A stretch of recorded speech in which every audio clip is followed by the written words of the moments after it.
studying your last two. I swim med tea when they turned in. The styrene down to mute.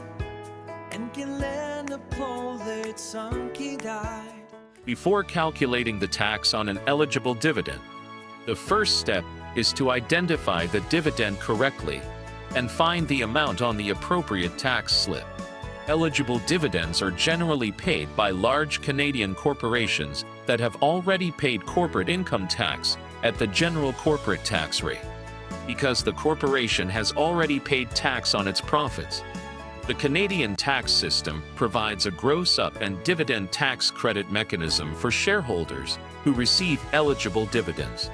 This gives eligible dividends more favorable tax treatment compared with ordinary investment income, such as interest.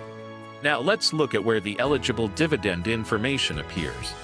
If the taxpayer receives a T5 slip, look at Box 24. Box 24 shows eligible dividends. If the information comes from a T3 slip, look at Box 49.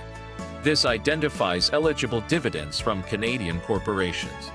There is also another possibility.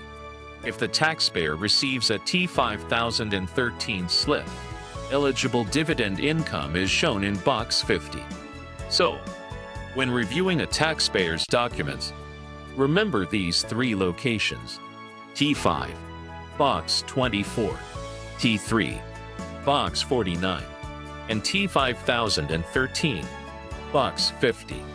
These slips are issued by the company, mutual fund, or financial institution that paid or allocated the dividend. Let's use a simple example. Suppose John owns an investment in a Canadian mutual fund and receives $10,000 of eligible dividends during the year. The $10,000 shown on the T3 is the actual dividend amount. That amount is our starting point for the tax calculation. As a tax preparer, it is important to enter the amount shown on the slip accurately. Do not manually change or modify the slip amount. The gross-up is applied as part of the tax calculation, and the dividend tax credit is determined separately. So the workflow begins with a very simple question. What type of dividend is this? If it is an eligible Canadian dividend, find the appropriate slip and box. Then take the actual amount shown on that slip as the starting point. For eligible dividends, remember the three important slip locations: T5 Box 24, T3 Box 49, and T5013 Box 50. Once the eligible dividend has been identified and the actual amount has been confirmed, the next step is to apply the appropriate gross-up and determine the taxable amount for the T1 return. Now that we have identified the eligible dividend and found the amount on the tax slip, the next step is to calculate the taxable amount. Let's use John's example. John receives $10,000 of eligible dividends from a Canadian mutual fund. The $10,000 shown on the T3 is the actual dividend amount. For the example in this course, eligible dividends are grossed up by 45%. The purpose of the gross-up is to increase the dividend for tax purposes to represent the pre-tax equivalent amount behind the dividend. So we start with the actual dividend of $10,000. We then apply the 45% gross-up. $10,000 multiplied by 1.45 gives $14,500. Therefore, John actually received $10,000 in cash, but $14,500 is the taxable amount that is included in his income. This is an important distinction for a tax preparer. The cash received is $10,000. The taxable amount after the gross-up is $14,500.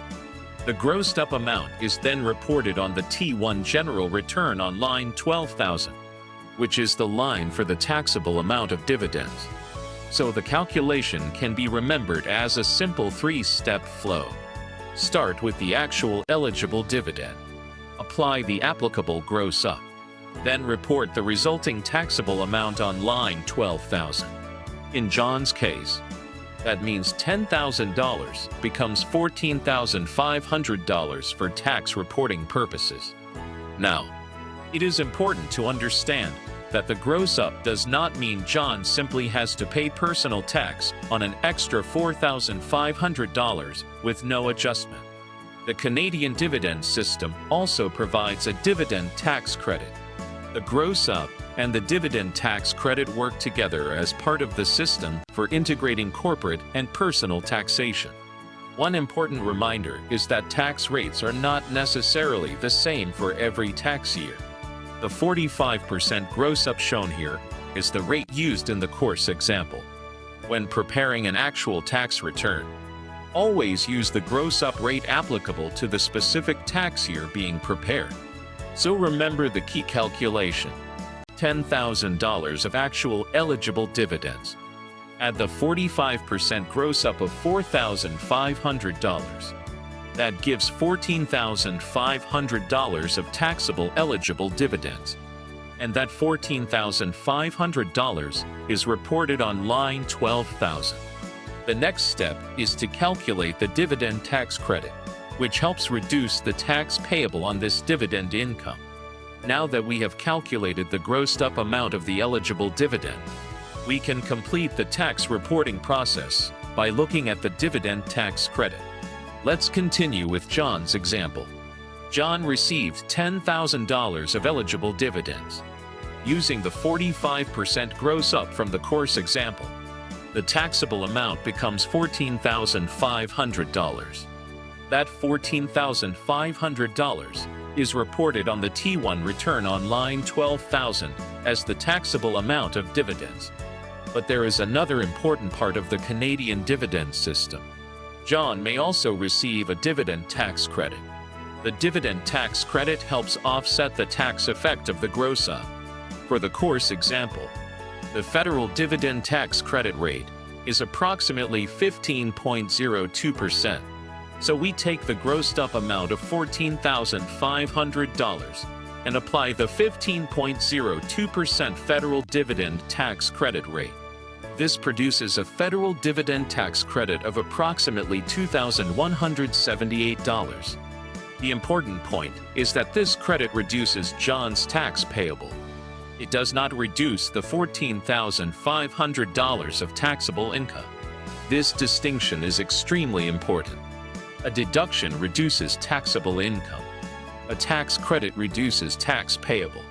So the gross up and the dividend tax credit work in opposite directions. The gross up increases the amount included in taxable income. The dividend tax credit reduces the tax payable on that income. There can also be a provincial or territorial dividend tax credit. The amount depends on the province or territory and the applicable tax rules. Now let's put the complete reporting process together. First, identify the eligible dividend on the appropriate tax slip. For a T5, look at box 24. For a T3, look at box 49. For a T5013, look at box 50. Next, apply the gross up rate that applies to the tax year being prepared. Then report the resulting taxable dividend amount on line 12,000 of the T1. After that, calculate the federal dividend tax credit, which is reported through Schedule 1. Step 3. Finally, determine the applicable provincial or territorial dividend tax credit. The overall flow is therefore actual eligible dividend, then gross up, then taxable dividend on line 12,000, then federal dividend tax credit, then provincial or territorial dividend tax credit. And the available credits reduce the taxpayer's tax payable. But why does Canada use this system? Remember that the corporation earned the underlying profit first. The corporation may have paid corporate income tax on that profit. It then paid a dividend to the shareholder. The shareholder receives that dividend as investment income. The gross up represents the pre-tax equivalent amount behind the dividend, while the dividend tax credit recognizes corporate tax already paid. Together, These mechanisms are part of the Canadian system of tax integration between corporate and personal taxation. One final reminder is important. The rates shown in this example are tied to the course material and the applicable tax year. Gross up and dividend tax credit rates can change from one tax year to another.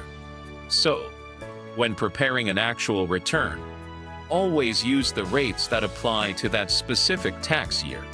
The key calculation to remember is simple: $10,000 of actual eligible dividends.